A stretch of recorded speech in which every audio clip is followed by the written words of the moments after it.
肺炎疫情的传播速度是越来越快速的。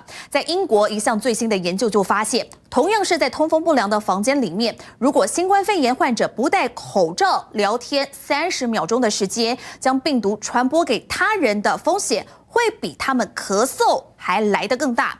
这是因为讲话释出的飞沫虽然是比较小，但数量却更多，还能够在空中悬浮长达近1个小时。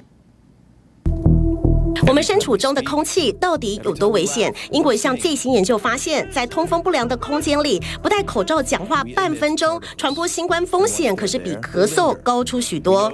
Stay healthy. 研究发现，相对于咳嗽快速产生大量的大型飞沫，像是说话30秒释出的飞沫虽然比较小，数量却更多，还能够在空中悬浮长达近1个小时，大幅增加了传播几率。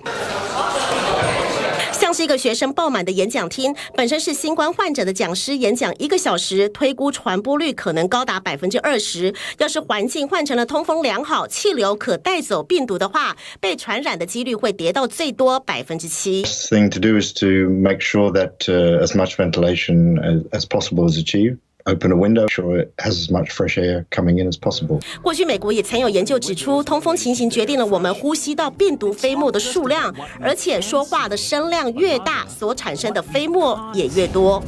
A study found that a minute of talking loudly could produce more than 1,000 coronavirus-filled droplets.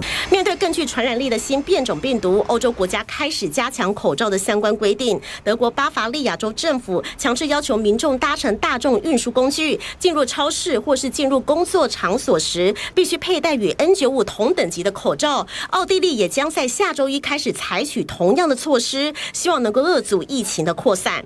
记者吴嘉贤报道。